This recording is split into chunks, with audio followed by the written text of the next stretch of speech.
আসসালামু আলাইকুম। বাড়ির কাজে যারা যারা হাত লাগাইছেন তারা তো জানেন যে আসলে একটা বাড়ি করা কতটা কষ্টসাধ্য ব্যাপার।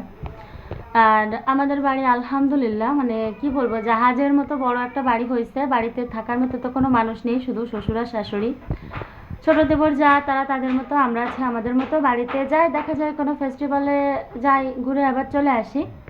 তো এই বাড়ি করতে যে আমার শ্বশুর হচ্ছে চাকরি করতো, গত বছর রিটায়ার্ডে আসছে।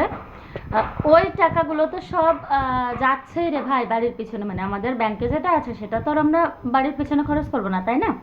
তো মানে মাসিক যেটা আসে তাও যাচ্ছে, প্লাস আমার হাজব্যান্ডের মানে যা স্যালারি তাও প্রায় বলতে গেলে ডাইরেক্টলি না গেলেও ইনডাইরেক্টলি কিন্তু চলে যাচ্ছে। হ্যাঁ, তো আমি যে একটা মানে আরাম আয়েশের যে একটা লাইফে ছিলাম, হঠাৎ করে সে লাইফের উপরে মানে ধস নেমেছে। হ্যাঁ, দেখা যাচ্ছে যে একটা জিনিস কিনতে গেলে অনেক হিসাব করে চলতে হচ্ছে, তারপরে অনেক কিছু অনেক চিন্তা ভাবনা করতে হচ্ছে।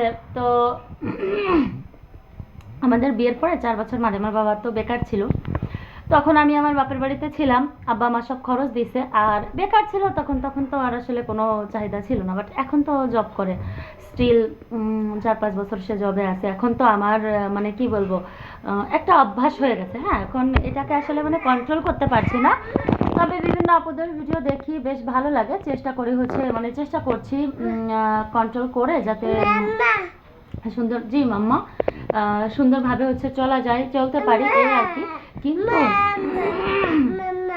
আমি একটা কথা বলবো যে বাড়ির কাজে যারা হাত দিচ্ছেন রে ভাই, তাদের জীবন শেষ। হ্যাঁ, তারা আর কিছুই করতে পারবে না। মানে বাড়িটা আগে কমপ্লিট হবে, তারপরে যা করবেন তারপরে করবেন। বাড়ির কাজে হাত দিচ্ছেন মানে আপনার